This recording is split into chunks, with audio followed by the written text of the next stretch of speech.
Allô, allô. Allô.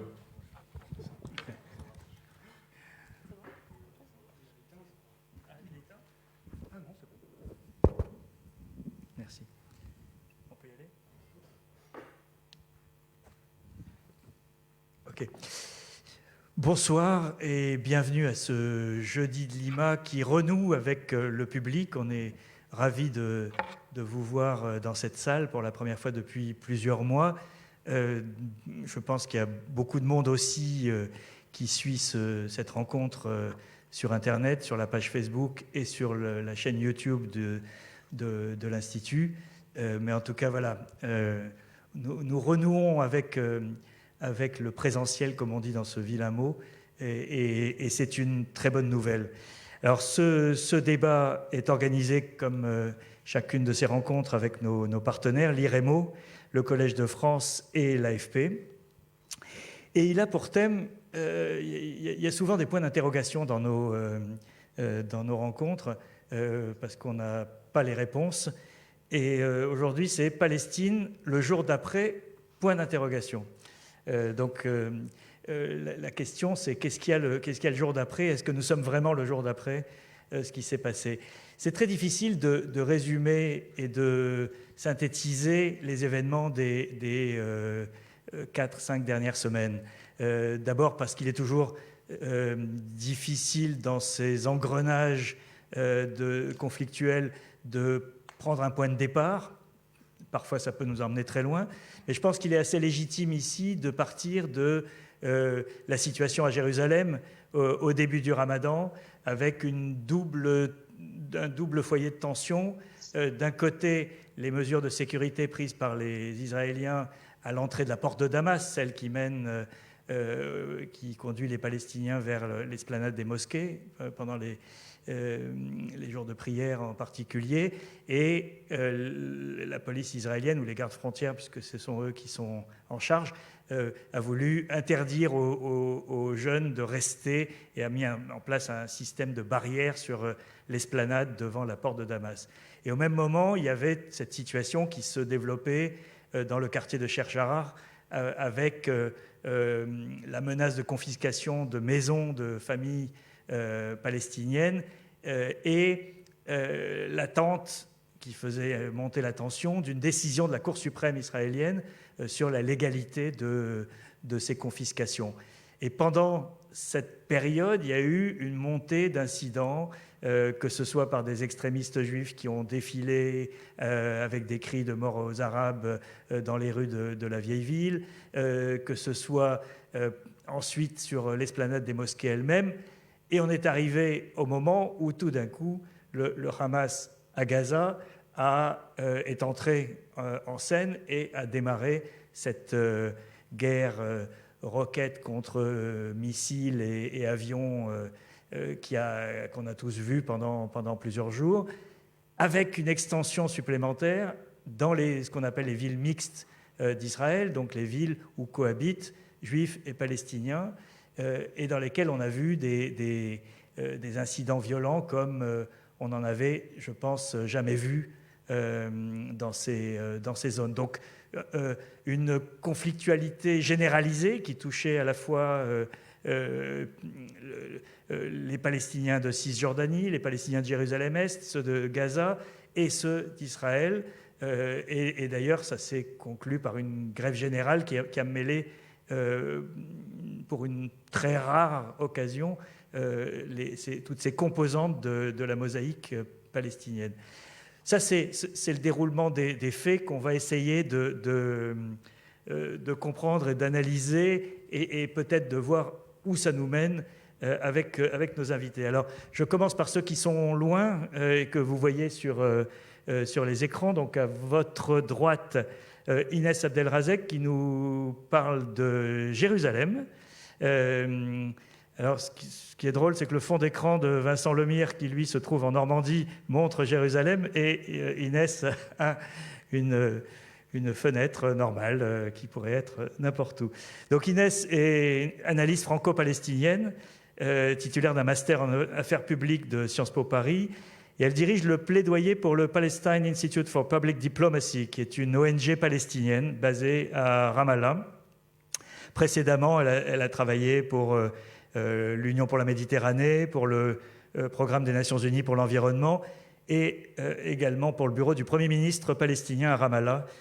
Donc, elle a une expérience très variée qui pourra nous être utile. Donc, Vincent Lemire, vous êtes sur un fond d'écran de Jérusalem, et vous étiez à Jérusalem il y a quelques heures. Vous venez de... J'étais ce matin, ouais, je viens d'atterrir. C'est pour ça que je me suis permis donc vous avez emmené une photo. Le fond d'écran. Voilà. Donc, vous êtes historien, maître de conférences à l'université Paris-Est à Marne-la-Vallée et directeur du projet Open Jérusalem, qui est un projet de recherche historique sur les archives, et vous dirigez le Centre de recherche français de Jérusalem, le CRFJ. Vos travaux portent sur la ville de Jérusalem et son ancrage dans la région, et je citerai notamment un livre que vous avez publié en 2016, Jérusalem, histoire d'une ville-monde des origines à nos jours. C'est chez Flammarion. Sur scène ici à Paris, Stéphanie Latt Abdallah, vous êtes anthropologue, historienne, politiste, chercheuse ou chercheur, je ne sais pas quel féminin vous préférez, aux séries Sciences Po. Vos travaux vous portent sur l'histoire des réfugiés palestiniens, le genre et le féminisme, les mobilisations de la société civile dans les sociétés arabes et musulmanes.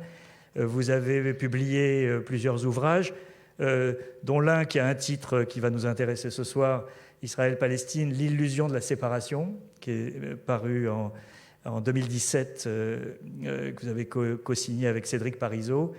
Et vous venez de publier chez Bayard La toile carcérale, une histoire de l'enfermement en Palestine, donc en 2021.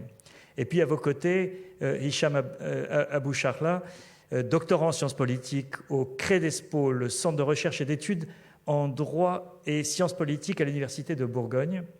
Vous êtes originaire de Gaza. Vous me disiez tout à l'heure que vous ne pouviez plus y remettre les pieds depuis des années, et que ce que nous avons vécu avec Zoom pendant le confinement, vous le vivez avec votre famille depuis des années. Vos recherches portent sur la question palestinienne, notamment sur la trajectoire politique de l'OLP, et vous êtes diplômé en économie et sciences politiques avec un mémoire sur la politique étrangère de la France au Moyen-Orient. Donc là aussi, un éclairage qui nous sera utile. Alors, je vais peut-être commencer par vous, Inès, puisque vous êtes à Jérusalem. On a intitulé cette rencontre le jour d'après. Est-ce que nous sommes réellement le jour d'après? Est-ce que le fait que les combats les plus voyants et les plus meurtriers aient cessé, qu'est-ce que vous en dites, vous, de ce lendemain de guerre? Merci et ravie d'être avec vous. Même si j'aurais bien aimé être en présentiel avec vous, merci pour cette invitation. En effet, je pense que vous avez à moitié répondu à votre propre question, c'est-à-dire qu'un cessez-le-feu temporaire n'est en fait qu'un cessez-le-feu, mais n'a pas cessé ni les violences, ni l'occupation, et ni de fait les feux et les violences qui sont quotidiens, mais qui n'attirent, en tout cas, qui sont de moindre intensité et donc attirent moins les caméras du monde entier. Donc, disons que l'attention médiatique est retombée depuis quelques jours, mais cependant, ne serait-ce qu'après le cessez-le-feu, Israël est re-rentré sur l'esplanade des mosquées. Elle a encore réprimé des manifestations à Charchara, mais aussi en rapport à Silwan, qui est un autre quartier menacé d'expulsion. Donc voilà, on rentre encore une fois malheureusement dans un cycle que l'on connaît déjà, où il y a déjà eu des cessez-le-feu par ailleurs, malheureusement, toujours avec des dégâts monstrueux à Gaza, à la fois humains et matériels, sans pour l'instant d'avancée politique. Et donc, on va dire qu'on est plutôt au jour 1. Si on veut avancer, je pense que clairement, il va falloir réfléchir à quoi faire après ce cessez-le-feu pour que dans quelques mois ou dans quelques années, les Palestiniens se soulèvent de nouveau massivement. Et encore une fois, c'était vraiment, je pense, ce qui s'est passé confirme, et en tout cas, je dirais que pas la nouveauté, mais en tout cas, ça a quand même réveillé clairement cette volonté d'unité palestinienne et d'unification palestinienne. Et donc, il faut éviter de penser que c'était une guerre entre le Hamas et Israël ou entre Gaza et Israël. C'était vraiment, ça a été vécu par tous les Palestiniens comme, bien sûr, commençant bien avant que Israël rentre dans le jeu, comme vous l'avez dit, que le Hamas rentre sur la scène, comme vous l'avez dit. Mais en effet, en fait, tout est lié. C'est-à-dire que les soulèvements qui ont eu lieu à Jérusalem, les soulèvements, ce qui s'est passé à Gaza, ce qui s'est passé dans les villes israéliennes, tout ça est profondément lié. Et les Palestiniens, bien sûr, étaient en contact permanent, souvent malheureusement de manière digitale et numérique, compte tenu des fragmentations imposées et des obstacles à la mobilité imposés par Israël. Merci de ce premier tableau sur la situation. Vincent Lemire, donc vous en revenez également. Est-ce que on a souvent l'habitude de dire retour à la case départ quand un conflit se termine ou quand la phase chaude d'un conflit se termine. On a l'impression que ce n'est pas le cas cette fois-ci, que beaucoup de choses ont changé et qu'on n'est pas de retour à la case départ. Oui, je suis assez d'accord avec vous et avec ce que vient de dire Inès. Il y a beaucoup d'éléments inédits dans cette crise. Peut-être que le scénario le plus malheureusement connu, c'était celui de Gaza. C'était peut-être une parenthèse dramatique et qui a fait plus de 250 morts, près de 300 morts. Mais ce qui s'est passé avant et ce qui continue de se passer, c'est inédit. Et alors, effectivement, le soulèvement des jeunes Palestiniens de Jérusalem, Asher Jara, la porte de Damas, l'esplanade des mosquées, vous l'avez dit, et Inès l'a rappelé, juste après le cessez-le-feu, les affrontements ont repris, de toute façon avec une intensité un peu moindre, mais ils ont repris. On a eu aussi, on assiste en ce moment à une vague d'arrestations très importante dans les villes mixtes, donc ce qui s'est passé dans les villes mixtes continue de se passer, mais avec là plutôt le volet répression, avec une stratégie israélienne qu'on connaît bien, c'est-à-dire que les arrestations se font après les affrontements, mais ça peut aussi avoir des conséquences. Et puis, ne pas oublier que la fameuse audience de la Cour suprême sur Asher Jara a été seulement reportée, elle n'a pas été annulée. La cause est toujours discutée, et si j'ai bien compris, elle a été reportée de 30 jours le 9-10 mai, enfin le 10 mai, donc ça nous mettrait au 10 juin.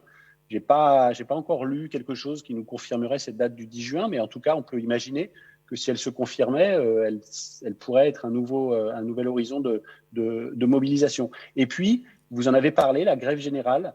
Je crois qu'effectivement, alors la grève générale n'est pas du tout un motif inédit dans l'histoire politique palestinienne, c'est pratiquement fondateur. Dès la première intifada de 1936, c'est vraiment un support très très classique de la mobilisation, mais c'est vrai que c'est un support qui permet de prendre la température de toutes les populations, des hommes, des femmes, des jeunes, des moins jeunes, des activistes, des moins activistes, en zone A, en Israël y compris. Et là, ce qui s'est passé le 18 mai, cette fameuse grève générale, a été de l'avis général une très très grande réussite.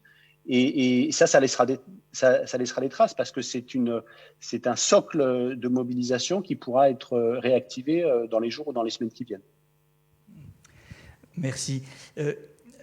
Hicham, est-ce qu'on peut essayer de comprendre ce qui s'est passé sur le plan politique du côté palestinien? Parce que on a compris qu'il y avait eu d'abord l'annulation des élections, donc il devait y avoir des élections législatives et puis présidentielles du côté palestinien. Il n'y en a pas eu depuis 15 ans, donc c'était un événement qui ont été annulés par Mahmoud Abbas et l'autorité palestinienne officiellement parce qu'elle ne pouvait pas se tenir à Jérusalem-Est. Il y a d'autres interprétations possibles et qui circulent. Et le Hamas est venu au milieu de cette crise comme pour revendiquer un leadership palestinien qui était un peu en déshérence. Alors, on voudrait savoir un petit peu, essayer de comprendre qu'est-ce qui se passe après ce conflit, où qui a été une sorte de parenthèse dans ces jeux politiques internes au monde palestinien, mais qui aujourd'hui, quelles sont les forces qui sont en présence, parce qu'il y a aussi tout le mouvement des jeunes de Jérusalem dont on a parlé un moment et qui semblait être autonome vis-à-vis des forces politiques plus traditionnelles. Bref, est-ce que vous pouvez nous expliquer un petit peu où on en est dans ce moment politique ? Tout d'abord, vous avez bien en fait rappelé qu'il y avait l'annulation des élections en Palestine qu'on attend depuis 15 ans, donc il y a la question de légitimité qui se pose tout le temps.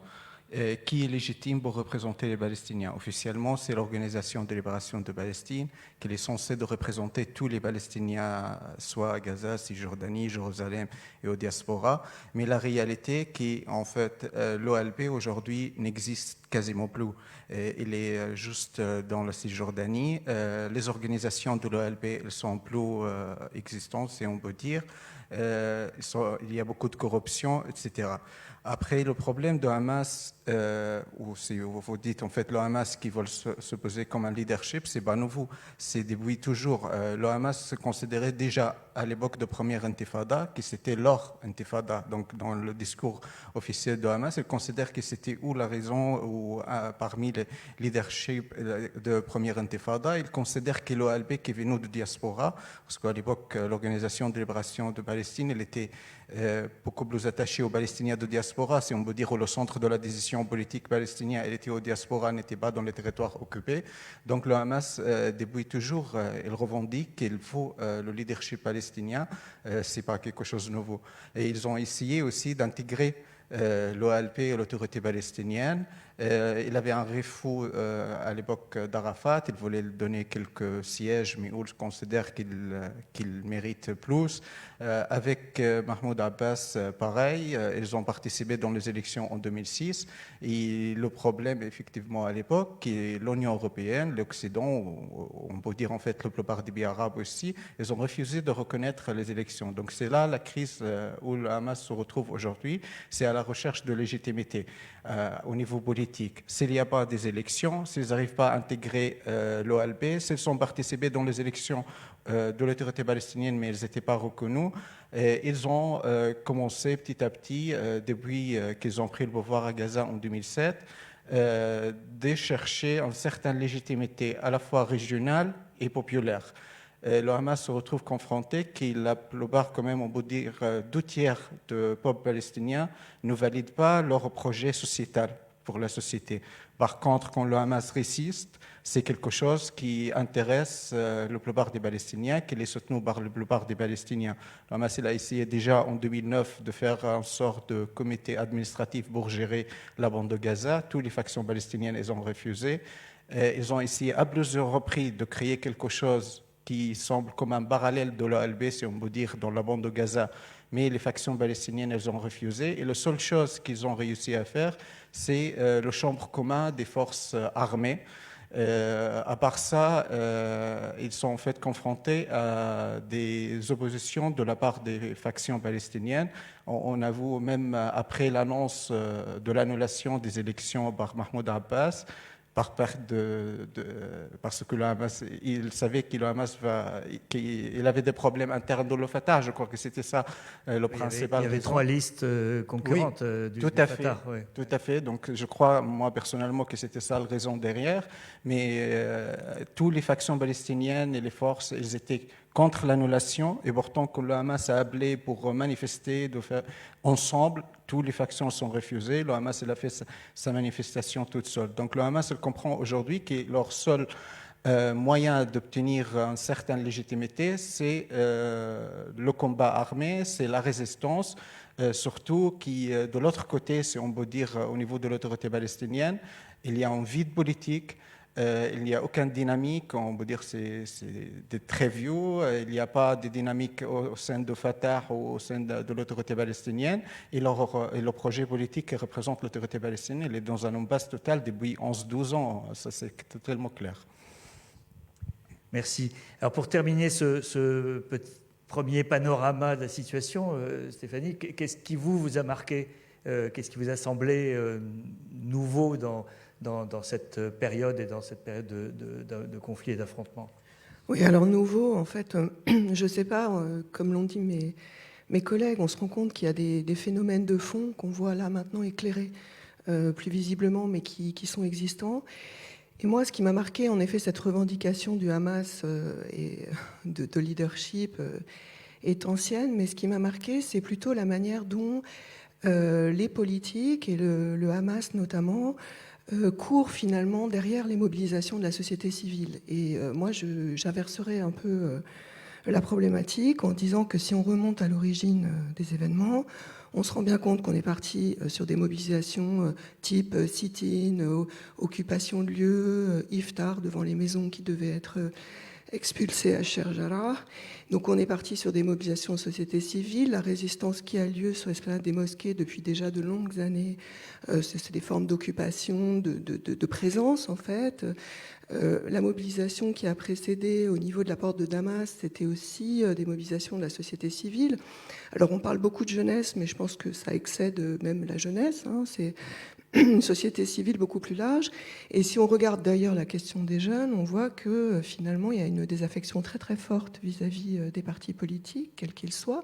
On a quasiment 80% des jeunes qui ne sont pas encartés et qui ont même un discours critique. Donc finalement, ces deux factions dont on parle beaucoup, le Fatah et le Hamas, sont par rapport à la société, il me semble, en perte de vitesse importante. Et du coup, finalement, on voit des partis qui, bon, pas seulement, mais qui, quand quelque part, essayent de se mettre un peu au diapason de cette société civile. Et ça, on peut le voir depuis déjà 2013, 2014. Concernant le Hamas, c'est plus récent. C'est moins récent concernant certains groupes du Fatah, et on peut préciser, pas tout le monde. Ça date un peu des mobilisations de jeunesse, enfin après les mobilisations de jeunesse en 2011. Mais concernant le Hamas, c'est vraiment la grande marche du retour de 2018, lancée le 30 mars 2018, le jour de la Terre, qui, à mon avis, a signé pour le Hamas cette nécessité de récupérer, instrumentaliser, de faire partie de ces mobilisations qu'il n'avait pas initiées. Et là, on se rend bien compte qu'il a voulu aussi venir en soutien de ce qui se passait, donc en sortant aussi de son champ politique récent, qui était plutôt la défense de la bande de Gaza, la fin du siège, la fin du blocus. Et là, bien que Jérusalem soit au centre de son discours, pour les élections, le slogan, c'était la promesse de Jérusalem. Donc, il est bien sûr évident que Jérusalem, symboliquement, est au centre, mais quand même, il y a une volonté donc, de se porter en soutien. Et je rejoins tout à fait Hicham sur le point que finalement, cette adhésion de la société momentanée pour le Hamas, c'est une adhésion à une résistance qui vient en solidarité de résistance, mais ça ne veut pas dire, c'est pas une adhésion ni au projet politique du Hamas, ni à tout ça. Donc en fait, ce leadership dont on parle, à mon avis, c'est certes un leadership sur le volet armé, mais ça ne constitue pas, je pense, le cœur de ce qui fait aujourd'hui les mobilisations en Palestine, qui sont beaucoup plus centrées sur des questions de société civile, à mon avis. Si on pense, la seule mobilisation qui est considérée comme ayant été un peu victorieuse, entre guillemets, comme étant ascendante, c'est celle de BDS, de Mouvement Boycott des Investissements Sanctions, sur lequel tout le monde s'accorde pour dire que ça, c'est une mobilisation qui porte ses fruits, par exemple. C'est pas la seule, mais en tout cas, on voit bien que c'est de ce côté-là que vont, en tout cas, la jeunesse, et pas seulement la jeunesse. Inès Abdelrazek, est-ce que vous avez constaté ce phénomène? Parce qu'on a pu entendre que lorsque le Hamas est entré en guerre officiellement en solidarité avec Jérusalem, on a pu voir sur les réseaux sociaux des critiques de la part des activistes palestiniens de Jérusalem qui avaient l'impression de se faire déposséder de la lutte qu'ils étaient en train de mener autour de Sherjara et de l'esplanade des mosquées, de l'accès, etc. Puis ensuite, ça a disparu parce que l'ampleur du conflit a été telle que que je pense que ce n'était plus le moment. Mais est-ce que vous avez senti ce décalage, disons ? Alors oui et non, et je pense que je suis tout à fait d'accord avec ce que Hicham et Stéphanie ont dit. Disons que clairement les factions et les partis, et surtout le Hamas plus que l'autorité palestinienne aujourd'hui, vont essayer ou essayent de coopter les mobilisations populaires.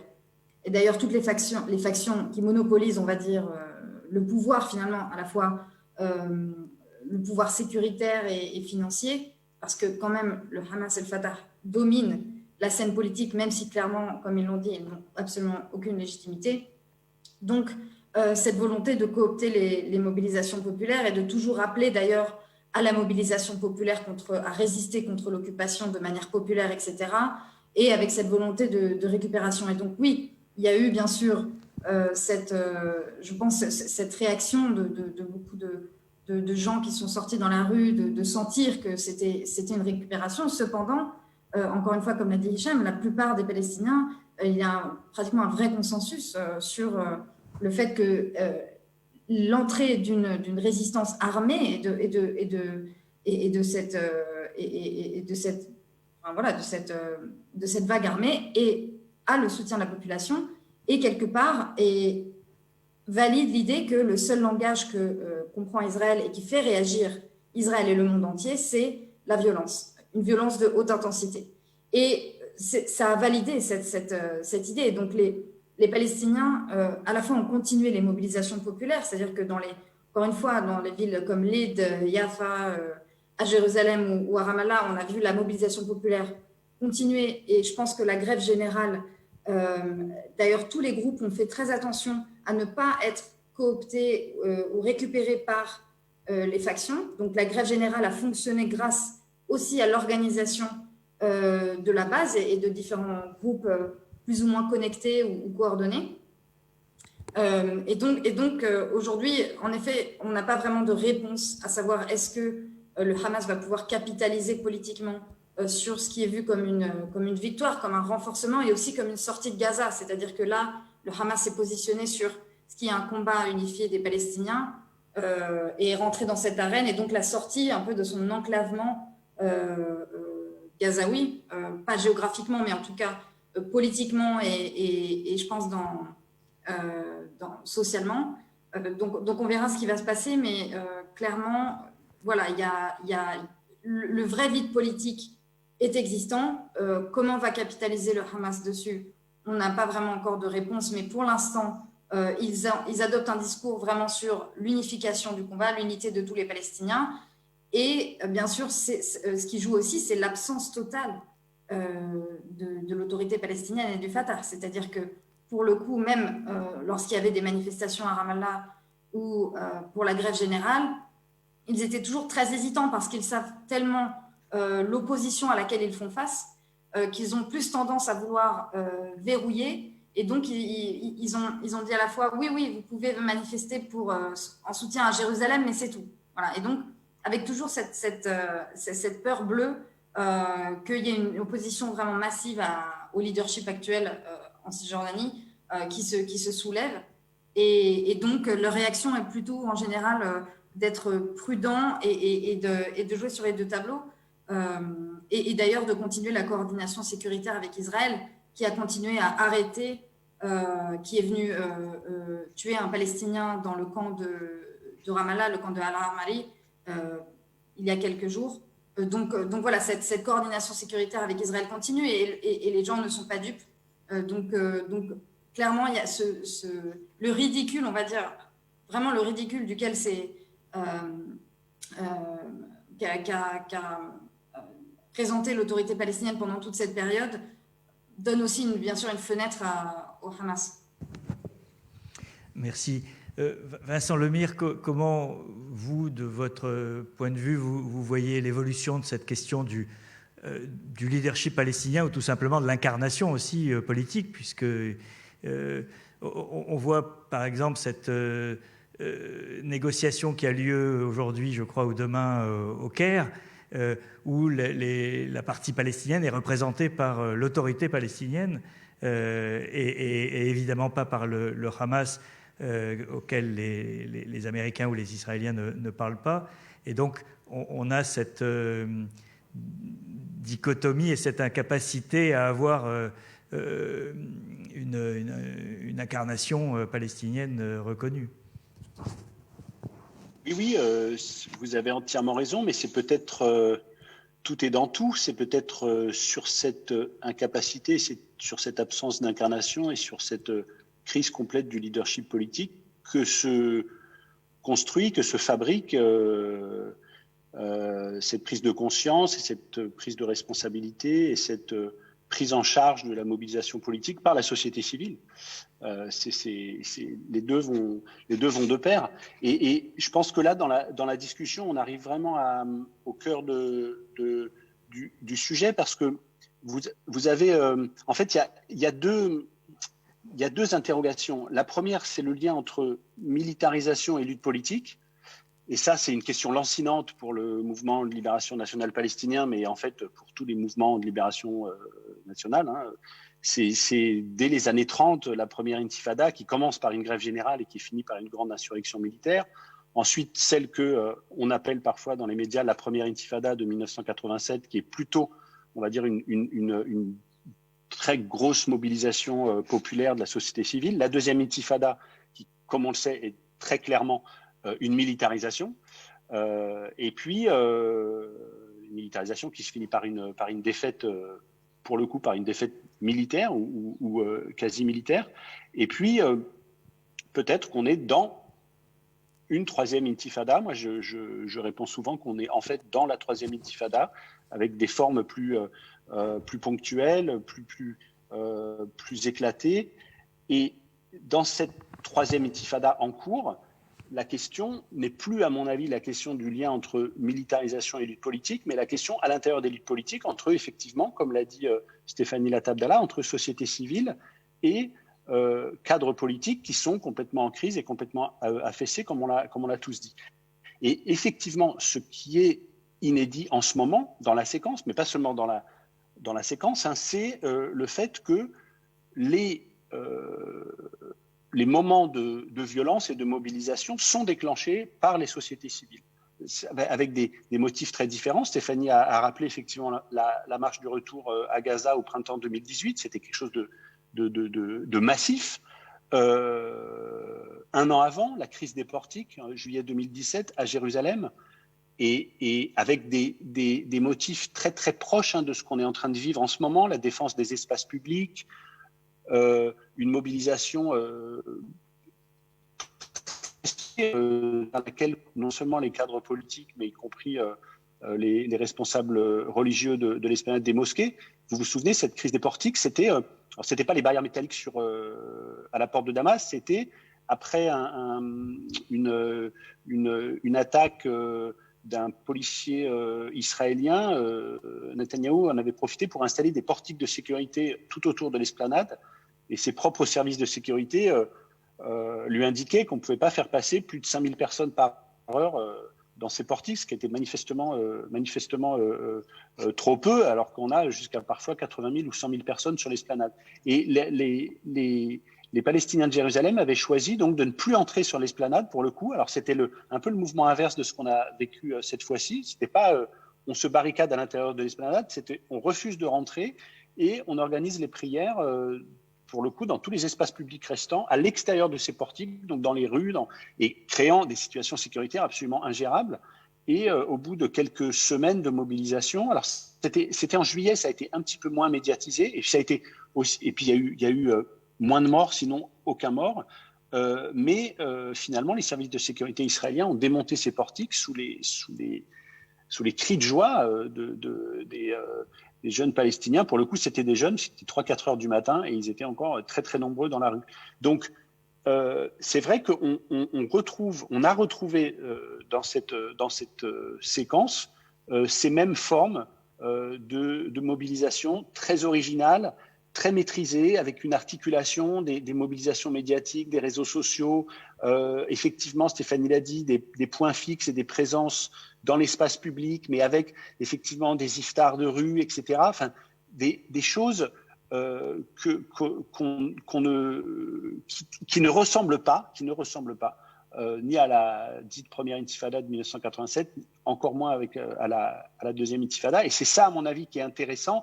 Et c'est vrai que votre question sur les bruits de couloir du Caire, alors non seulement j'ai vraiment aucune compétence mais c'est vrai que ça me semble pas. Enfin, c'est pas de là que j'ai pas l'impression que c'est de là que viendra l'histoire en train de se faire, quoi. Je me trompe peut-être, mais j'ai l'impression que c'est complètement ailleurs que ça se fabrique. Merci. Oui, pour compléter, c'est vrai qu'au Caire, on discute de toutes les manières de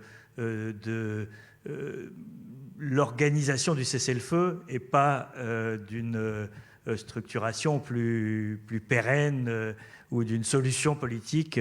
Et justement, Hicham, il y a un mot qui a disparu du langage depuis des années maintenant, c'est le mot, l'expression processus de paix. C'est comme si ça avait été gommé du vocabulaire. Vous disiez tout à l'heure, ça fait je ne sais plus combien d'années que effectivement l'autorité palestinienne n'est plus porteuse de solutions. Mais est-ce qu'après un conflit comme celui-là, on peut imaginer la relance d'un quelconque processus de paix, ou c'est peine perdue?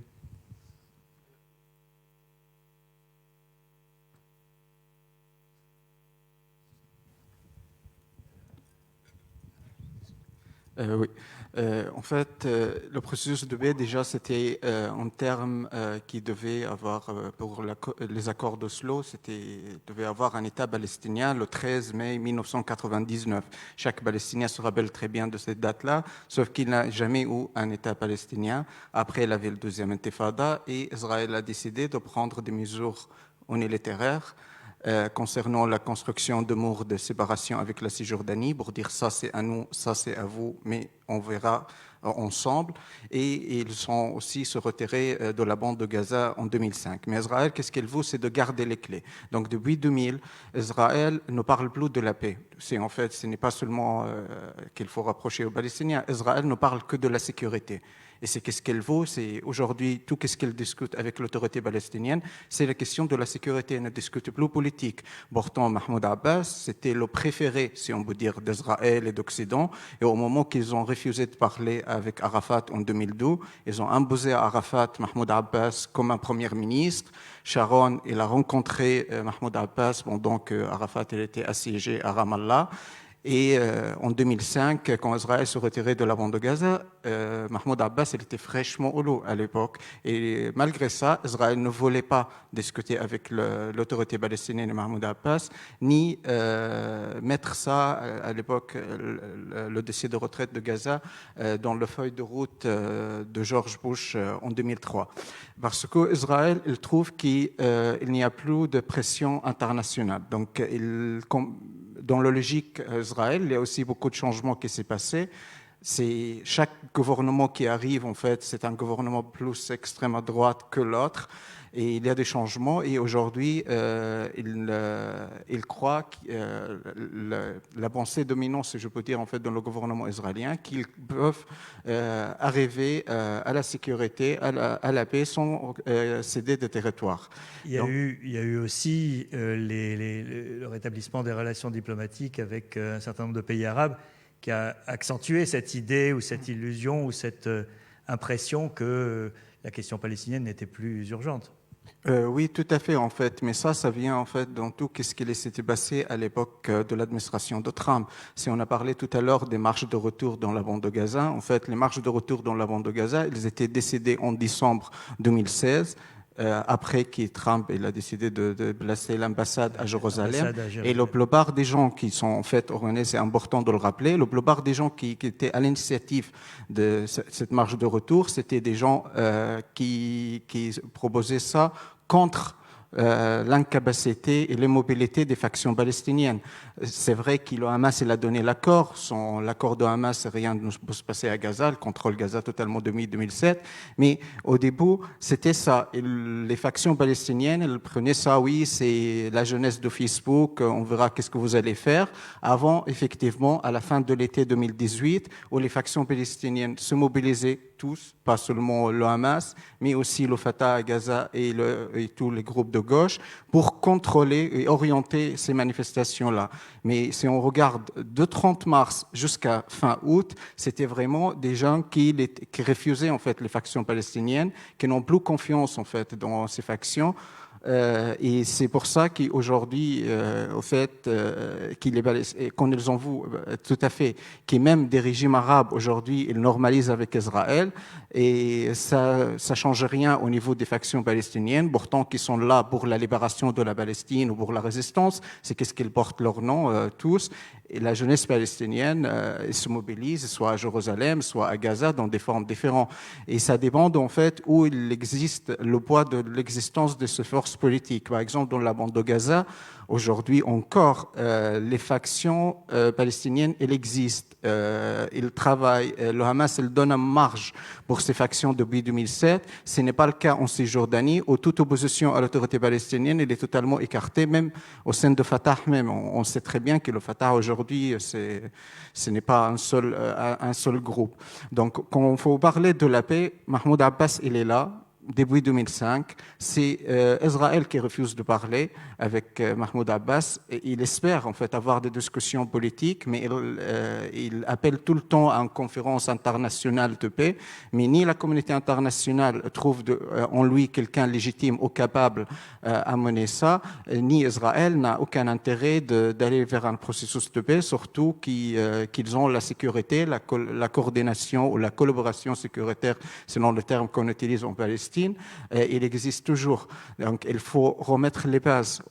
Qu'est-ce qu'on disait aussi, processus de paix dans les années 90, c'était sur le fait qu'il y ait une solution à deux États. Aujourd'hui, est-ce qu'une solution à deux États est possible? Sur le terrain, tout dit non, déjà. Et même si Israël se retire de la Cisjordanie, on voit qu'est-ce qu'il a fait avec la bande de Gaza. Est-ce qu'en fait, la Cisjordanie, demain, c'est Israël, si on imagine qu'ils vont déplacer les colonies, etc., est-ce que finalement, la Cisjordanie ne va pas rassembler à la bande de Gaza avec toute une politique de blocus et assiégé de Gaza depuis 2005?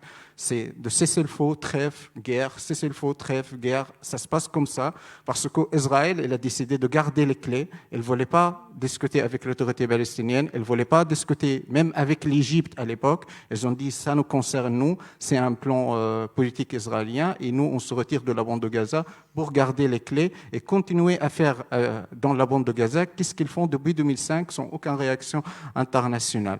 Donc, un processus de paix sans base politique, on ne sait pas. Aujourd'hui, l'autorité palestinienne, avec son projet à 12 États, je ne vous cache pas, elle est très beau, crédible aux yeux de la population palestinienne. Même les dirigeants palestiniens et les diplomates palestiniens, je ne vous cache pas qu'on discute entre Palestiniens, voilà, ils ne sont pas très motivés, ils savent que ce n'est plus possible, mais ils jouent le jeu parce que c'est ce qu'ils vont entendre à la communauté internationale.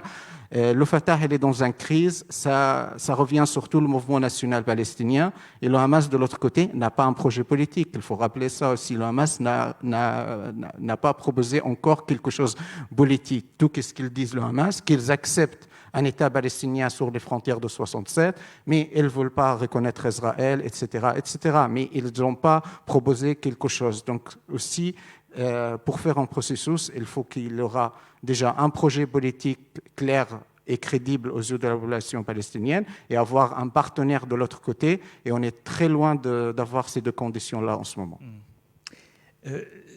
Stéphanie, je rappelais tout à l'heure le titre de votre livre, L'illusion de la séparation. On est en plein dans le sujet. Qu'est-ce que vous vouliez dire par cette formule ? Oui, non, c'était juste que, justement, au moment d'Oslo et même au moment de la construction du mur, le mur avait été pensé comme une séparation entre un espace israélien et un espace palestinien. Or, en fait, c'est pas du tout ça qui s'est passé. On le sait maintenant. C'est-à-dire que le mur n'a pas fait frontière, en fait, entre deux espaces israéliens et palestiniens, puisqu'il y a toute une série de checkpoints à l'intérieur de la Cisjordanie et que donc le mur est prolongé par toute une série d'ouverture et de fermeture à l'intérieur même de la Cisjordanie. Donc il y a, en fait, l'illusion, c'est ça. L'illusion, c'est une imbrication très forte, qui est évidemment liée à la progression coloniale, qui est les colons multipliés par 3 depuis Oslo.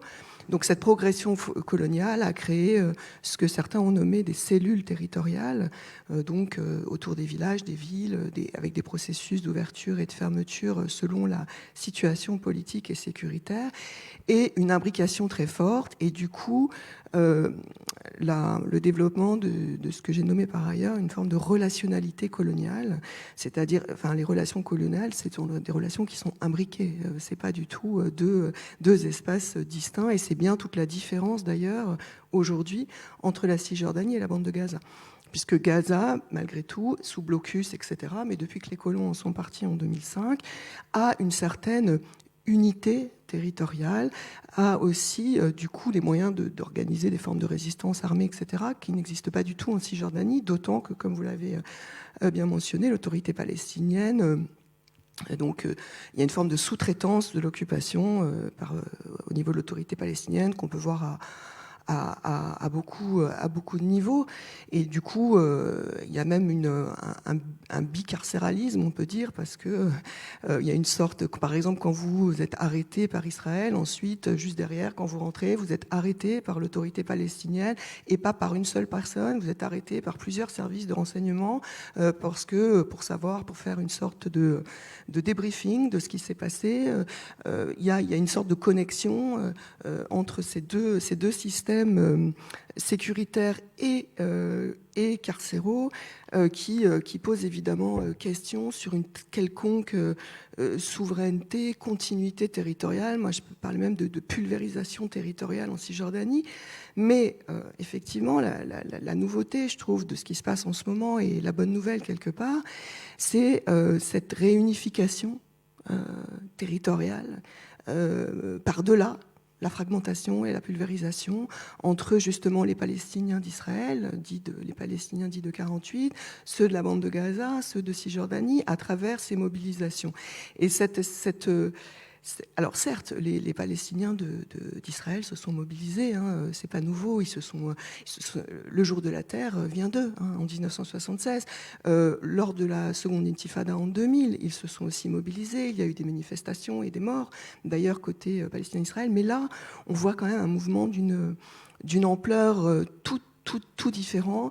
Et là, évidemment, les mobilisations par Internet, tout ce qui est les réseaux sociaux, ont beaucoup joué, quand bien même. On sait très bien qu'aujourd'hui, il y a une lutte sur le terrain du digital qui est féroce, avec des formes de censure extrêmement importantes par les grands groupes digitaux, Facebook, Instagram, etc., qui ont des entretiens, ont dans leur board des ministres israéliens, discutent avec eux et ont une tendance à censurer les comptes des militants, etc. Une tendance assez forte qui n'a pas d'équivalent avec la censure qui est faite sur les comptes des extrémistes juifs.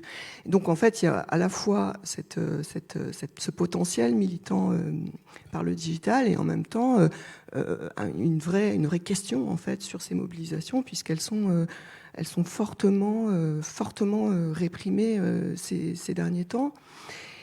Et par rapport à cette grande grève du 18 mai, qui a été effectivement un succès, ce qui est intéressant aussi de dire, c'est que l'histoire des grandes grèves, en effet, est ancienne.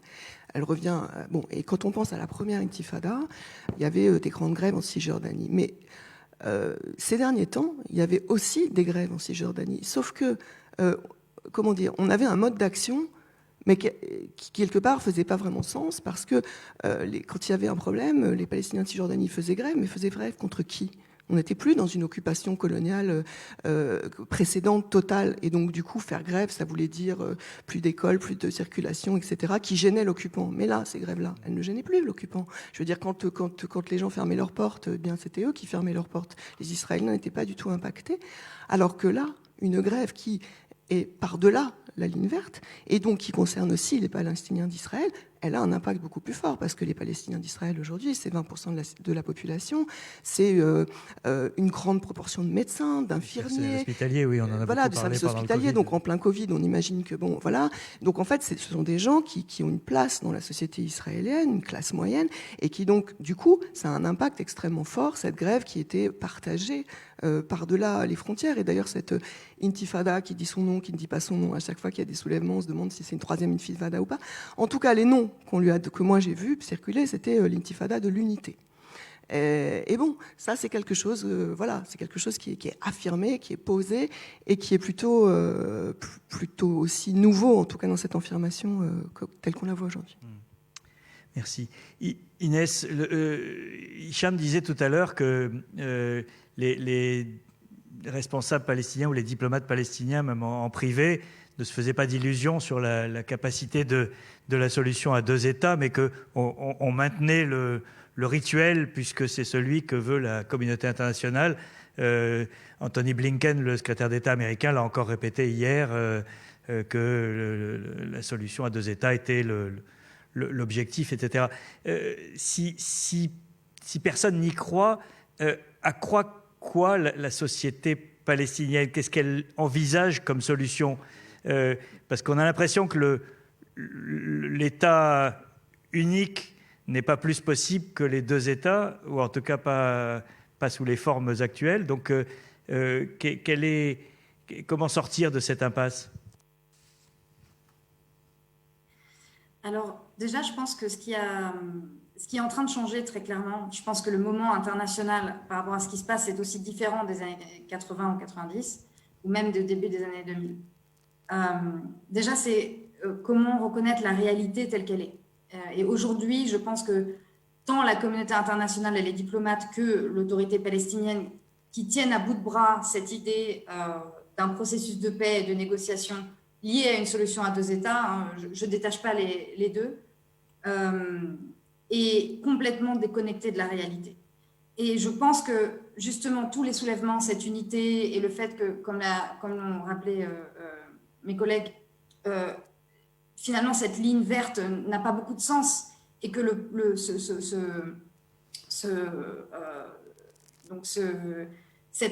que ce projet de deux États est plus vraiment valide sur le terrain. Pour moi, il revient en fait au fait que le processus de paix était déjà à la base basé sur des hypothèses erronées.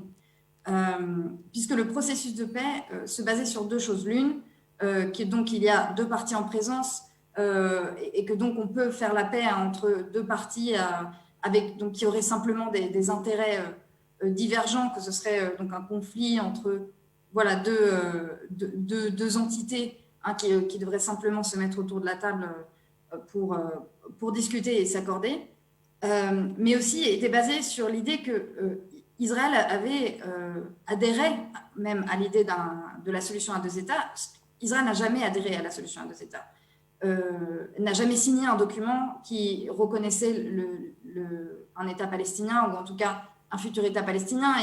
Et même si on regarde les accords d'Oslo, en fait, le projet, on va dire, de colonial et le projet de colonisation, de peuplement d'Israël est très clair depuis 1948 et de fait est assez, je dirais, plus ou moins linéaire, dans le sens où, que ce soit l'expulsion des Palestiniens de 1948, les lois ensuite qui ont été passées d'interdiction du retour des Palestiniens, la gestion des biens des absents qui est revenue sur le devant de la scène avec la question de Chercharah et de Silwan, qui sont des lois qui limitent la propriété pour les Palestiniens, etc.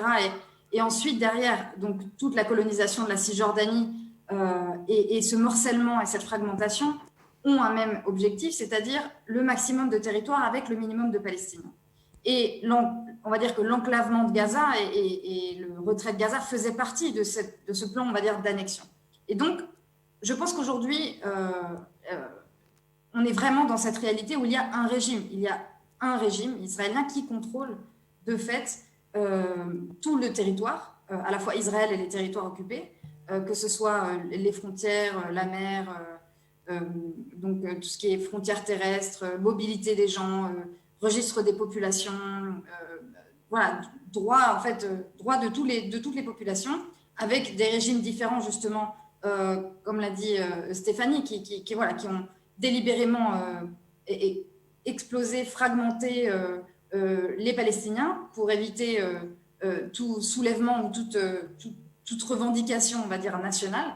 Et aujourd'hui, cette réalité qui donc est définie à la fois comme une colonisation et aussi un apartheid, où de plus en plus d'organisations reconnaissent qu'on est dans une situation d'apartheid, cette réalité, elle est difficile à masquer. Et donc, le processus de paix tel qu'il est défini et la solution à 2 États sont dans le déni de cette réalité. Et donc, la dissonance est de plus en plus forte.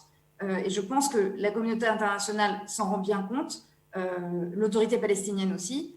Mais c'est une solution qui est confortable à la fois pour la communauté internationale et pour Israël. Pourquoi ? Parce que ça maintient cette illusion que, encore une fois, ce serait une question de s'accorder, de se mettre autour de la table, de pouvoir discuter et de pouvoir se mettre d'accord sur des paramètres. Alors même que le processus de paix n'avait jamais mis sur la table les questions fondamentales comme le droit au retour des réfugiés, les questions de l'eau. Et donc aujourd'hui, les Palestiniens savent que tout ce processus, tout ce qu'on leur a mis sur la table depuis qu'ils sont nés, parce qu'en fait, plus de 60% de la population palestinienne a moins de 29 ans, donc ils ont grandi sous Oslo, après Oslo. Et ils savent bien que donc, ce projet national ne mènera jamais à un État souverain et que, encore une fois, ça a été une illusion que ça pourrait apporter la libération ou des droits, à la fois des droits nationaux et des droits individuels. Donc, bien sûr, cette réalité, elle est là pour les Palestiniens aujourd'hui. Chaque Palestinien ne se lève pas en se disant voilà, je veux un État, je veux 2 États, je veux 3 États. Un Palestinien veut être libre et être maître de son destin, comme n'importe quel être humain.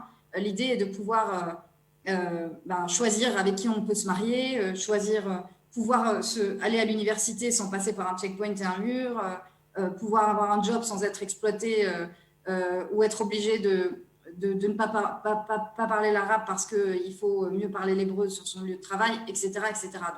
Donc toute cette dynamique coloniale qui existe et qui affecte les Palestiniens sur des questions très concrètes du quotidien, ils se rendent bien compte que ce projet est clairement défunt et qu'il faut une autre forme de projet national et une autre forme de mobilisation. Et donc, la question, c'est quand est-ce que justement, jusqu'à quel point l'autorité palestinienne et l'OLP vont porter à bout de bras cette illusion qui, du coup, sert Israël et la communauté internationale. Et les Palestiniens, de plus en plus, voient non pas l'autorité palestinienne et Israël comme 2 entités, mais bien comme des entités qui, de fait, encore une fois, font partie du même régime. L'autorité palestinienne étant finalement piégée par le régime d'Oslo et par le fait qu'ils sont complètement dépendants d'Israël pour n'importe quelle décision, que ce soit pour importer, exporter ou même faire fonctionner l'électricité ou l'eau. Donc voilà, donc on est vraiment dans cette réalité où je pense que on n'est pas vraiment, je pense qu'il ne faut pas se focaliser sur la solution, mais plutôt sur qu'est-ce qui peut amener des droits fondamentaux et la réalisation des droits nationaux et des droits individuels pour les Palestiniens.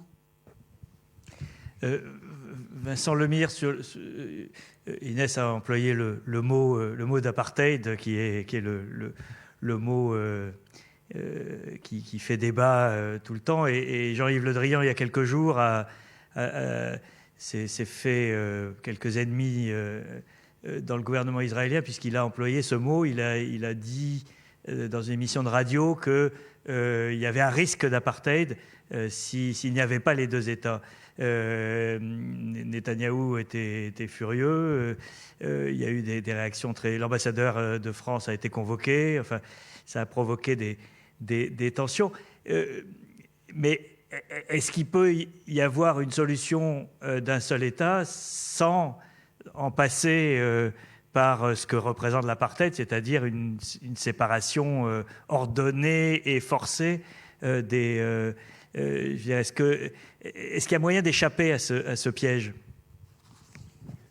Mais c'est vrai, vous avez raison, et Inès l'a rappelé, le moment international n'est plus le même. Hein. Un ministre des Affaires étrangères français qui n'est pas quand même connu pour ses prises de position forcément très très virulentes, qui utilise le terme d'apartheid, alors avec un petit conditionnel, mais on voit que ce terme d'apartheid qui était utilisé vraiment à l'extrême gauche des militants palestiniens puis israéliens, des ONG il y a quelques années, est vraiment en train de mordre et vraiment maintenant au cœur des discours. Donc ça, ça me semble très très important. Et alors, je rejoins totalement Inès sur la question un État, deux États. Il y a plusieurs façons de voir. On peut d'abord voir qu'à part Gaza, il y a un État, c'est-à-dire une frontière internationale, une armée, une monnaie. Moi, j'appelle ça un État.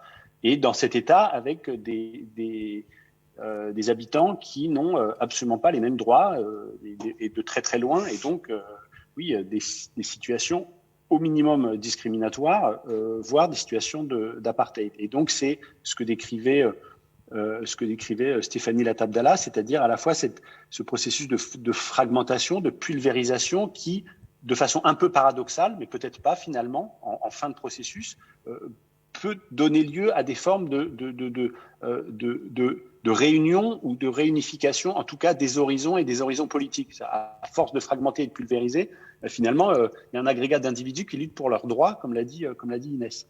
Et cette imbrication, elle est évidemment vraie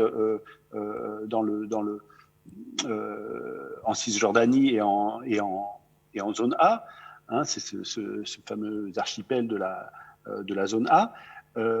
Il est vrai aussi à l'intérieur d'Israël. Stéphanie a rappelé 20% de Palestiniens. C'est pas 2%, c'est pas 5%. C'est vraiment une très très importante minorité, très importante dans certains secteurs, et avec des gens qui travaillent pratiquement que dans des secteurs essentiels, pour reprendre des catégories qu'on a utilisées, y compris en France dernièrement.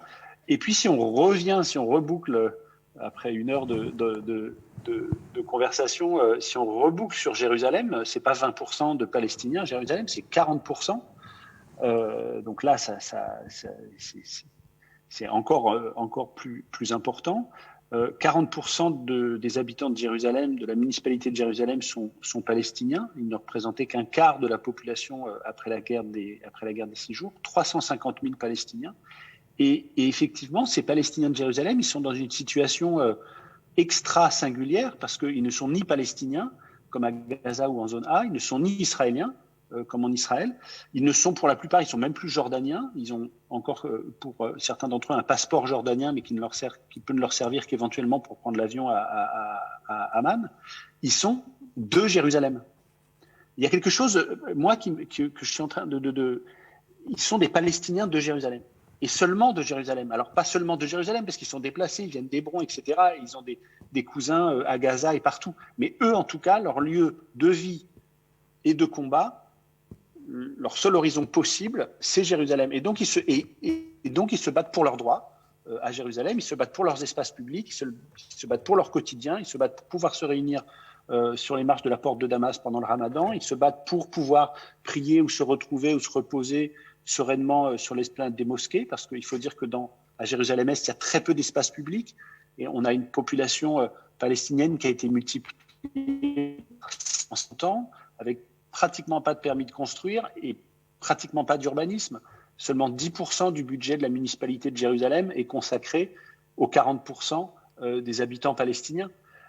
Et donc, ce qui veut dire que 90% du budget est consacré à Jérusalem-Ouest. Et ce qui veut dire, quand j'écris le fossé entre Jérusalem-Est et Jérusalem-Ouest n'a jamais été si profond, c'est exactement ça qu'on décrit. Quand vous ne mettez que 10% d'un budget municipal sur une population déjà paupérisée et sur un urbanisme déjà complètement dégradé, et bien en fait, et que vous surmodernisez Jérusalem-Ouest, vous écartez les deux villes encore plus.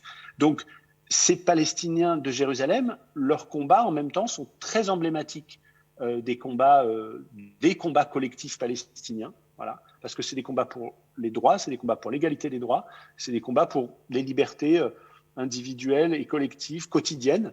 Et je crois que c'est aussi pour ça que Jérusalem est à nouveau non seulement un foyer de mobilisation, mais un foyer de mobilisation qui provoque et qui produit de la mobilisation palestinienne. Et alors, il ne faut pas parler d'unification, le terme est beaucoup trop fort, mais en tout cas des formes de solidarité en acte, telles qu'on en a vu ces dernières semaines. Merci. Hicham, vous avez beaucoup travaillé sur la politique française, sur la politique européenne à l'égard du Moyen-Orient. Comment vous voyez cette évolution? C'est vrai que le langage diplomatique tourne en rond avec cette idée de la solution à deux États. Il y a eu même une période de désintérêt complet pour ces enjeux-là. Est-ce que vous pensez qu'après ce conflit, on est rentré dans une autre phase et que cette urgence, si je peux, je ne sais pas si le mot est juste, mais que cette urgence revient dans la tête des diplomaties, des chancelleries occidentales et européennes en particulier? Comme n'importe conflit dans le monde, la base pour les diplomates, c'est le droit international. Donc, en ce qui concerne la question palestinienne, il y a un plan de partage, donc qui est basé sur une solution à deux États. Donc, je comprends qu'il y a une évolution dans le discours. C'est pas rien que le Drian parle de risque d'apartheid. On voyait en fait comment Netanyahou était afro. La question d'apartheid, il est beaucoup plus traité, par exemple, aux États-Unis, en Grande-Bretagne qu'en France ou en Europe. Là-bas, il y a des discussions beaucoup plus ouvertes sur cette question-là. Mais la base, toujours, en fait, le problème en ce qui concerne la Palestine, qu'est-ce qu'il est dans le droit international, parle de deux États. Deux États, ça veut dire un État israélien, un État palestinien. Sauf que la réalité, comme le disent mes collègues, comme ils ont dit, qu'Israël contrôle tout l'espace de la Palestine historique aujourd'hui, de la mer au Jourdain. Donc, est-ce que la communauté internationale va imposer des sanctions contre Israël pour l'obliger à se retirer, par exemple, des territoires occupés en 1967? J'en doute. Là, il n'y a pas de volonté. Là, oui, là, il n'y a pas de volonté. Et parmi les choses, en fait, surtout qu'on voit à quel point elle s'attache à cette solution, qui, si vous avez vu dans les événements en Palestine, toujours les médias présentent la carte de la Palestine, Gaza, Cisjordanie tout entière, etc. Sauf que ça ne correspond pas du tout à la réalité. Déjà, en fait, qu'on montre ça aux gens qui ne connaissent pas la situation, on a l'impression qu'il y a des frontières et qu'il y a des roquettes qui tombent par là, qu'il y a des roquettes qui tombent de l'autre côté, et ça ne correspond pas à la réalité. L'autorité palestinienne ne contrôle même pas 20% aujourd'hui de la Cisjordanie. Et il n'y a pas une volonté, malheureusement, internationale pour mettre des sanctions contre Israël. Il y a des choses qui évoluent, mais en même temps qu'il y a quelque chose qui évolue, il y a certaines choses qui s'est passées dans le monde arabe que moi je trouve que ce n'est pas anodin, quand il y a des pays qui sont normalisés avec Israël. Quand on parle des Émirats, le Maroc, par exemple, en fait, les Émirats et le Maroc, ils ont des liens très forts avec l'Union européenne, commerciale et politique, etc. Donc, où ils ont une certaine influence. Donc, s'il y a des pays arabes, des régimes arabes, je dis, et plutôt, qui commencent de s'attacher, parce que qui jouait un rôle avant dans la diplomatie, s'ils commencent en fait de se détacher de la question palestinienne. Donc, finalement, pour l'Union européenne ou les diplomates en Occident en manière générale, il n'aura plus intérêt. Autre chose il paraît depuis la conférence de Madrid 1991 qui a lancé en fait tout un processus de paix israélo-arabe, si on peut dire, que les États-Unis étaient arrivés pour dire non, ça c'est à moi. Et c'est qu'est-ce qui est passé après en 93 et 94, les accords d'Oslo entre l'OLP et Israël, et après les accords Wadi Araba entre la Jordanie et la communauté internationale ne veut pas se poser sur tout l'Europe, parce que l'Europe, elle finance l'autorité palestinienne, donc ils ont un rôle important quand même dans tout ce qui est les processus politiques, pour ne pas dire processus de paix, mais de processus politiques en Palestine. Donc les États-Unis gardent toujours la main sur ce sujet-là. Et on a vu pendant l'administration Trump, donc qu'est-ce qu'elle a proposé comme le deal de siècle, etc. On n'a pas vu, par exemple, une vraie opposition parmi les pays européens. Pourtant, toutes les étapes qui étaient prises par Trump, il était allé contre la solution à un seul État ou pour détruire ce qui est resté dans la solution à deux États. Donc, on a l'impression que ça a bougé pendant cette dernière période à l'intérieur du Parti démocrate, par exemple, avec des voix pour la première fois de manière assez importante en faveur d'une politique américaine moins ancrée du côté israélien. Est-ce que là, vous pensez que c'est quelque chose de significatif ? Oui, tout à fait. Et j'imagine, en fait, c'était parce que Trump, quand même, il se présentait même aux États-Unis comme le défenseur numéro 1 d'Israël. Dès le premier jour, en fait, quand il était élu, il a commencé avec Israël, Jérusalem, etc., le deal de siècle. Donc, il faisait partie de sa seule, si je peux dire, au niveau international et politique étrangère. C'est sur ça qu'il a misé, sur la question d'Israël, sur la question de mettre la pression sur certains régime arabe pour qu'il normalise avec Israël. Il a mis tous ses efforts. Il a envoyé Kushner, qui est son gendre, plusieurs fois des voyages au monde arabe par rapport à ça. Donc c'était le bélier, si je peux dire, de la politique étrangère de Trump. Et de fait, Trump, il est face à une opposition, si je peux dire, surtout par les démocrates. Donc ça a réanimé, si je peux, le débat sur la question palestinienne. C'est pour ça que ça revient, malgré que Biden ne voulait pas du tout discuter ça. Pendant le 100 jours, il n'a pas parlé de la question palestinienne ou le conflit israélo-palestinien. Il n'a pas appelé Mahmoud Abbas ou l'autorité palestinienne. Pourtant, les présidents avant, depuis les années 90, pendant le 100 jours, ils font une déclaration sur une solution à 2 États, ils contactent le président de l'autorité palestinienne. Ça ne s'est pas passé comme ça. Biden ne voulait pas du tout, en fait, discuter ce sujet-là. Il a d'autres intérêts, d'autres priorités dans la région, surtout la question de l'Iran. Tout à fait, je suis d'accord.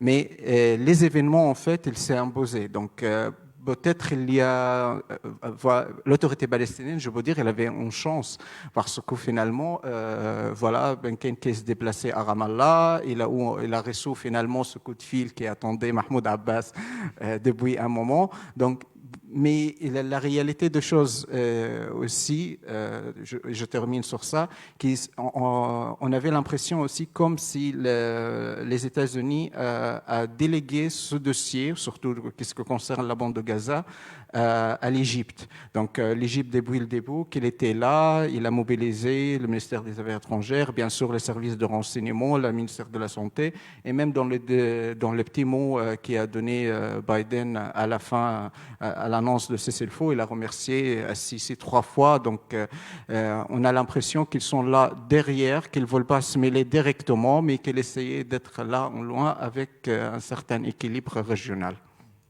Merci. Alors, le temps passe très vite. On a le temps de... Oui, alors allez-y. Alors, préparez vos questions. On a le temps pour quelques questions. Mais Stéphanie. Oui, je voulais juste ajouter par rapport à ça 3 points. Donc le premier point, c'est que finalement, en effet, les gens, on se rend compte que depuis les mobilisations de la résistance populaire dans les villages, il y avait l'idée d'avoir les mêmes droits que les Israéliens. Donc j'avais cette idée, même pas d'égalité, mais les mêmes droits. Et ça faisait sens, ce mot-là. Ensuite, on a une deuxième étape, c'est ce qu'on a appelé l'économie de la résistance, et qui est quelque chose qui est à l'œuvre depuis 7-8 ans. Et là, l'idée, c'est de retrouver des formes de souveraineté locale, économique et au-delà de citoyenne, à partir du local. À partir de quoi ? C'est-à-dire de pouvoir produire, de pouvoir recommencer à produire, de pouvoir recommencer à avoir sa propre souveraineté sur des choses très simples, comme par exemple l'alimentation, etc. Parce qu'il faut dire que tout est importé d'Israël et qu'il n'y a aucune souveraineté de quelque forme que ce soit. Donc les gens ont voulu repartir du local, et ça c'est très fort. Troisième chose, je fais vite parce que on a vu que le temps est court, mais la troisième chose qui me semble intéressante ces derniers temps, c'est une initiative, en effet, donc il y a ce 2 États, un État. 2 États, il faut quand même juste dire que le fait que la communauté internationale le répète aujourd'hui, ça fait quand même sens dans la mesure où, la simple mesure qu'on en est loin, c'est-à-dire qu'on a 20% de la Cisjordanie, donc du coup ça constitue quand même toujours une avancée, et il faut quand même préciser que si 8% des territoires étaient bougés, on arriverait quand même à rentrer près de 300 000 colons. Donc c'est pas non plus complètement impossible. Les colons sont partis d'Algérie, ils peuvent aussi partir de là. Il faut une volonté internationale, mais ça c'est un autre débat. Mais en tout cas, le dernier point, c'est que un État se heurte à quelle question ? La question finalement du sionisme et de l'État juif. Enfin, qui va vouloir que cet État ne soit plus un État juif ? C'est quand même la grosse question que pose un État. En tout cas côté israélien, évidemment, côté autodétermination du peuple juif, et on l'a vu renforcer avec la loi État-nation du peuple juif en 2018. Mais j'ai trouvé une initiative qui me paraît intéressante, qui certes est une initiative d'intellectuels, etc., et qui pour l'instant est vraiment simplement à l'état de projet, c'est l'idée d'une confédération, mais pour le coup une confédération israélo-palestinienne et pas toutes les autres formes de confédération qu'on a vues, et qui donc restituerait à la fois la ligne verte dans le sens avec une forme d'homogénéité d'un côté ou de l'autre, mais aussi permettrait que les uns ou les autres vivent dans les autres espaces, qui pourrait résoudre la question des réfugiés, des personnes qui pourraient retourner dans Israël, frontière de 48, ce qui veut dire aussi que des colons pourraient rester, ce qui pose évidemment question, et qu'il y aurait une fluidité de circulation entre les deux espaces, et que par contre, pour tout ce qui tient de la citoyenneté, et de l'autodétermination nationale, à ce moment-là, chacun voterait dans sa propre entité politique des deux côtés. Et cette initiative, je trouve, est certes à l'état d'embryon, etc., mais je la trouve intéressante, en tout cas. Ce serait une Suisse proche-orientale. En quelque sorte. Question. Alors, je vois. Oui.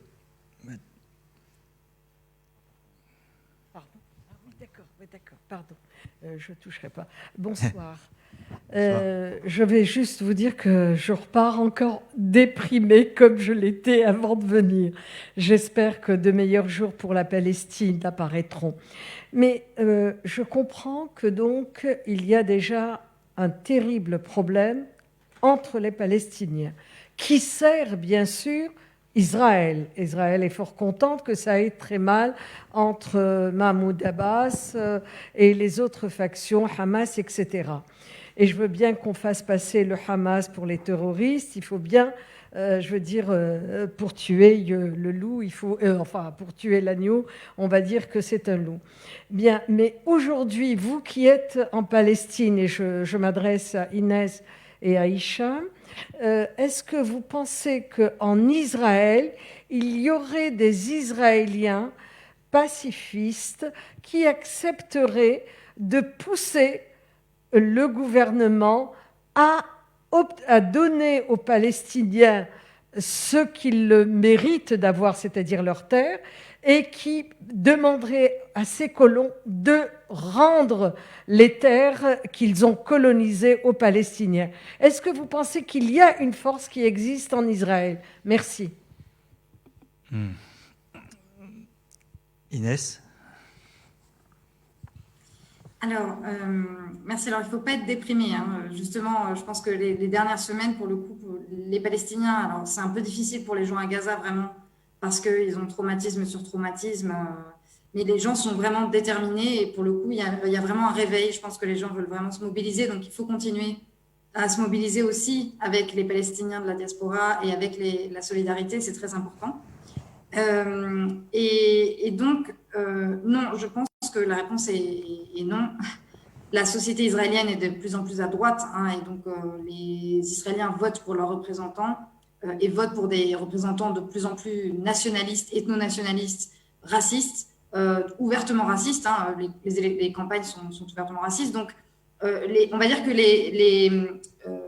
les personnes avec qui les Palestiniens pourraient co-résister, donc on parle beaucoup de co-résistance, c'est-à-dire que l'idée est quels sont les groupes, soit les juifs de la diaspora, soit les Israéliens juifs, qui se prononceraient contre la colonisation, l'occupation, mais aussi avec l'idée d'être pour le droit au retour et donc un questionnement, comme l'a dit Stéphanie, du projet en fait finalement sioniste et de comment on transforme le contrat social sur cette terre pour un avenir plus commun, avec des droits communs, etc. Et donc ça, c'est une frange très marginale en Israël aujourd'hui. Il en existe quelques-uns. On le voit bien avec des organisations comme B'Tselem qui sont sorties avec leur rapport sur l'apartheid, mais il y a aussi des groupes de la diaspora aux États-Unis avec qui nous, on travaille beaucoup, qui, eux, pour le coup, sont très importants pour faire changer le discours aux États-Unis et aussi détacher justement l'identité juive et l'idée même des valeurs juives du soutien à Israël et de la confusion que Israël entretient très, très fortement depuis longtemps. Et donc, juste un mot sur les solutions et ce qui pourrait être fait. Je pense qu'il y a vraiment il y a un mot central, c'est l'impunité. Et donc, aujourd'hui, afin que les Palestiniens puissent se mobiliser politiquement, puisse avoir une agence politique, comme on dit, political agency en anglais, et puisse véritablement pouvoir s'organiser, reconstruire un tissu politique transformateur et démocratique, il faudrait qu'il puisse le faire sans être arrêté, torturé, intimidé et qu'il ait tout un tas d'obstacles. Et donc la question, c'est encore une fois, comment faire en sorte qu'Israël change ses politiques et comment mettre fin à cette impunité et aux politiques israéliennes qui lui permettent en fait depuis longtemps de continuer le projet de colonisation et les obstacles à un renouveau aussi de la société palestinienne. Donc je pense qu'on ne peut pas détacher les deux. Merci. Monsieur. Moi j'avais une question pour quel rôle joue l'Iran dans cette question-là. Est-ce qu'il cherche du coup à concurrencer le leadership saoudien, puisque l'alliance du coup entre le Hamas qui est sunnite et l'Iran, grande puissance chiite, apparaît pas forcément apparaît contre nature au premier abord. Voilà. Qui peut prendre cette réponse? Je n'ai pas tout à fait compris la question, en fait. Quel est le rôle de l'Iran? Est-ce que l'Iran, en tant que puissance chiite, est-ce qu'il arrive à jouer un rôle dans ce... L'Iran, c'est une force régionale aujourd'hui, donc il joue effectivement un rôle. Il était l'un des rares pays qui ont reconnu la victoire de Hamas en 2006, malgré que les relations à l'époque entre le Hamas, qui est les mouvements sunnites, et l'Iran, ou la République islamique de l'Iran, qui est les chiites, n'étaient pas très, très bonnes. Malgré ça, l'Iran a fait un choix stratégique, peut-être, ou par opportunisme, de soutenir le Hamas. Ils ont soutenu le Hamas pendant des années au niveau financier, et après le conflit sur la question de la Syrie, parce que le Hamas il a soutenu les révolutionnaires en Syrie, l'Iran a coupé les finances de Hamas, mais il continue d'envoyer des armes et des expériences logistiques, militaires. Donc l'Iran, il joue un rôle dans la région de manière générale. Aussi, en fait, l'Iran, il a soutenu Arafat pendant le deuxième intifada, donc ce n'est pas nouveau. L'Iran, il a une idéologie qui se réclame comme une république islamique. Ils veulent se représenter comme le représentant du monde musulman. Ils ont un problème qui c'est des chiites, donc quand la grande majorité c'est des sunnites. Mais face à l'Arabie saoudite, ils essaient d'aider ou en fait d'instrumentaliser parfois des groupes qui sont soit en Irak ou au Liban, surtout avec le Hezbollah. Le choix de lien avec le Hamas, il est très, moi je vois que c'est très opportuniste de la part de l'Iran, parce qu'il n'est pas fondé sur les dogmes ou sur l'idéologie des deux parties, et il est juste sur des intérêts politiques. Donc peut-être aujourd'hui ça marche, mais à long terme, ça ne peut pas continuer. Oui, c'est ce fameux axe de la résistance, en fait, que l'Iran tient dans la région. Et axe de la résistance à toute forme d'impérialisme, etc. Enfin, donc, du coup, c'est en vertu de ça qu'ils sont alliés. Et c'est vrai que la question syrienne, à un moment donné, remis ça en question, puisque le Hamas a relativement justement quitté Damas et soutenu les révolutionnaires, ce qui a posé un problème avec l'Iran, mais qui semble s'arranger quand même ces derniers temps, quoi. Merci. Hélas, le temps est passé. Je voudrais d'abord remercier nos 4 intervenants. Juste préciser aussi que nous avions annoncé la présence normalement de Leila Chaïd, qui devait être parmi nous, qui est souffrante ce soir, et donc nous avons une pensée pour elle.